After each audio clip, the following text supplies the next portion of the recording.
तो चलिए बिना किसी देरी के खूनी मंडे चैनल से निकली इस रोंगटे खड़े कर देने वाली कहानी के विश्लेषण में सीधा गोता लगाते हैं। आज हम एक ऐसे खौफनाक रहस्य की तह तक जाने वाले हैं जो सच मानिए अंत तक आपकी सांसें थामे रखेगा। जरा सोचिए, क्या हो जब रक्षा करने वाला ही एक खौफनाक दरिंदा बन जाए। रोंगटे खड़े हो गए ना। दरअसल यही एक सवाल इस पूरी कहानी की नींव है। हम शुरुआत में ही एक ऐसे गहरे रहस्य में खिंचे चले जाते हैं जहां भरोसा ही सबसे बड़ा जाल बन जाता है। मतलब जिस इंसान पर आप सबसे ज्यादा विश्वास करते हैं, अगर वही आपकी जान का दुश्मन बन जाए तो फिर बचने का कोई रास्ता बचता ही नहीं। इस कहानी के केंद्र में दो बिल्कुल अलग किरदार हैं। एक तरफ है एरिक, जो 2 साल पहले एक कार दुर्घटना में अपनी मां को खोने के बाद से अंदर तक टूट चुका है। वो बिल्कुल अकेला रहता है और बस अपनी किताब में चित्र बनाता रहता है। और दूसरी तरफ है माइकल, जो स्कूल में नया है, बेहद शर्मीला है और उसके वो माथे को ढकने वाले भूरे बाल और चमकती नीली आंखें, ये सब उसे तुरंत बुली करने वाले लड़कों का आसान शिकार बना देते हैं। अब देखिए चीजें कितनी तेजी से बदलती हैं। स्कूल खत्म होने के बाद गेट पर माइकल को कुछ लड़के परेशान कर रहे थे और एरिक ने उसे अनदेखा कर दिया और चुपचाप वहां से निकल गया। लेकिन कहते हैं ना, आपका ज़मीर आपको चैन से नहीं बैठने देता। एरिक का अपना अकेलापन और अपराध बोध उसे अंदर ही अंदर खाने लगा और इसी अपराध बोध ने कुछ घंटों बाद उसे वापस उसी जगह लौटने पर मजबूर कर दिया। यहीं से सारा खौफनाक खेल शुरू होता है। आप उस खौफ की कल्पना करके देखिए। एरिक माइकल को ढूंढते हुए उसकी साइकिल के निशानों का पीछा करते करते एक बिल्कुल अनजान और डरावने रास्ते पर निकल पड़ता है। जैसे जैसे वो उस घने जंगल के और अंदर जाता है, अचानक झाड़ियों से आती एक बहुत ही हिंसक और अजीब सी हलचल सुनाई देती है। ये वो पल था जहां एरिक को अंदाजा भी नहीं था कि वो एक कितने खौफनाक सच के सामने खड़ा होने वाला है। और फिर वो दिल दहला देने वाला मंजर सामने आता है। एक बहुत ही भयानक दिखने वाला भेड़िया एक इंसान को बेरहमी से नोच नोच कर खा रहा था। लेकिन असली खौफ तो तब और बढ़ जाता है जब एरिक ध्यान से देखता है। वो पहचान लेता है कि जिस इंसान को वो भेड़िया खा रहा था ना, वो कोई और नहीं बल्कि वही लड़का था जो कुछ घंटे पहले स्कूल के बाहर माइकल को परेशान कर रहा था। एकदम रोंगटे खड़े कर देने वाला पल। यहाँ सबसे दिलचस्प बात क्या है पता है? एरिक की जान उसकी किसी बहादुरी की वजह से नहीं बची, बिल्कुल नहीं। ये पूरी तरह से किस्मत का खेल था। एक अचानक हुई तेज आवाज से वो जानवर सतर्क हो गया और सीधा एरिक पर झपटा। लेकिन ऐन उसी वक्त पास से गुजरती हुई एक कार की तेज हेडलाइट्स ने उस खूंखार जानवर को डरा दिया और वो वापस जंगल में भाग गया। मतलब अगर वो कार वहां से नहीं गुजरती तो एरिक का क्या होता, ये सोचकर ही सिहरन होती है। अब इतनी खौफनाक घटना के बाद कोई भी क्या करेगा? एरिक सीधे पुलिस के पास जाता है। लेकिन जो होता है वो और भी ज्यादा निराशाजनक है। पुलिस जंगल में छानबीन करती है, लेकिन उन्हें कुछ नहीं मिलता। ना कोई भेड़िया, ना ही कोई लाश। अधिकारी एरिक की घबराहट भरी बातों को पूरी तरह से खारिज कर देते हैं, उसे डांटते हैं और भगा देते हैं। अब जरा सोचिए, एरिक अपने इतने बड़े और भयानक सदमे के साथ पूरी तरह से अकेला रह गया था।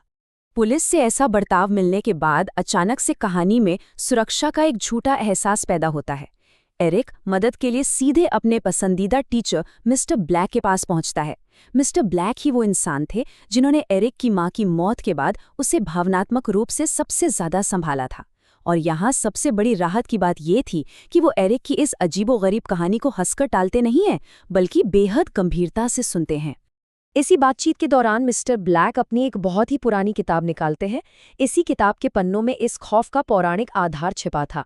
ये किताब बिल्कुल साफ साफ उन नियमों के बारे में बताती है कि कैसे ये भेड़िए यानी वेयरवुल्फ आमतौर पर इंसानों के बीच ही छुपे रहते हैं, लेकिन जैसे ही पूर्णिमा की रात आती है या जब वो अपने गुस्से पर से काबू खो देते हैं तो वो अपने असली और भयानक जानवर के रूप में आ जाते हैं।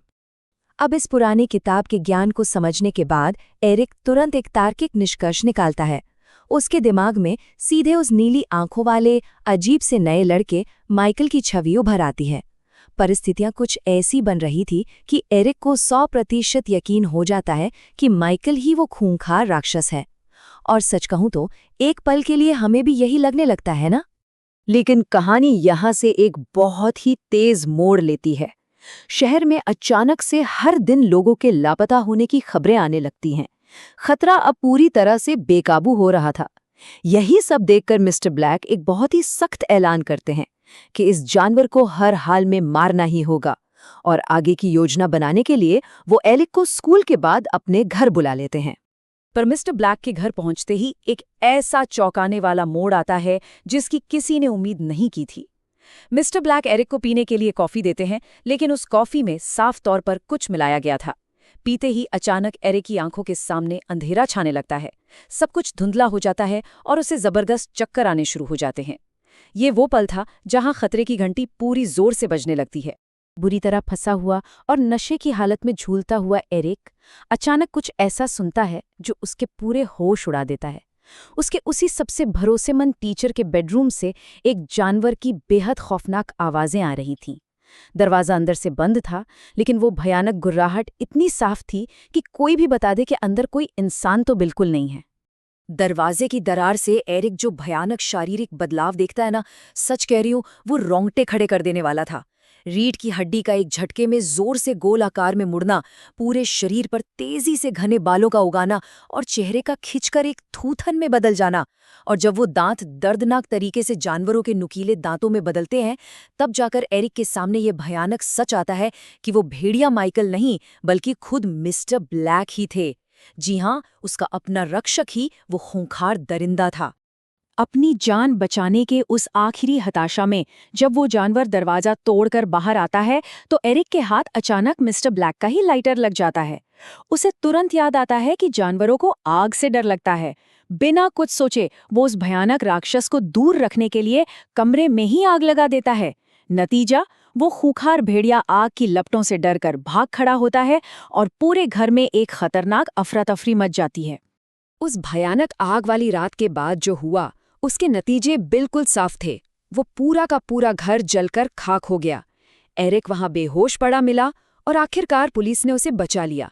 लेकिन सबसे बड़ी बात, शहर में जो लोगों की गुमशुदगी के मामले बढ़ रहे थे, वो अचानक से पूरी तरह रुक गए। ये सब एक ही दिशा में इशारा कर रहे थे, और मिस्टर ब्लैक, वो अब खुद शहर के लापता लोगों की सूची में शामिल हो चुके थे। और अब अंत में एक ऐसा रोंगटे खड़े कर देने वाला सवाल बाकी रह जाता है जो इस विश्लेषण के खत्म होने के बाद भी आपके दिमाग में गूंजता रहेगा। मिस्टर ब्लैक के साथ वास्तव में क्या हुआ? वो लापता लोगों की सूची में तो हैं, लेकिन क्या वो उस रात जलकर मर गए? या फिर क्या वो भेड़िया आज भी किसी और शहर में किसी नए चेहरे के साथ अपने अगले शिकार की तलाश में है? ये एक ऐसा सवाल है जो हमें ये सोचने पर मजबूर कर देता है कि शायद राक्षस कभी पूरी तरह खत्म नहीं होते, वो बस अपना रूप बदल लेते हैं।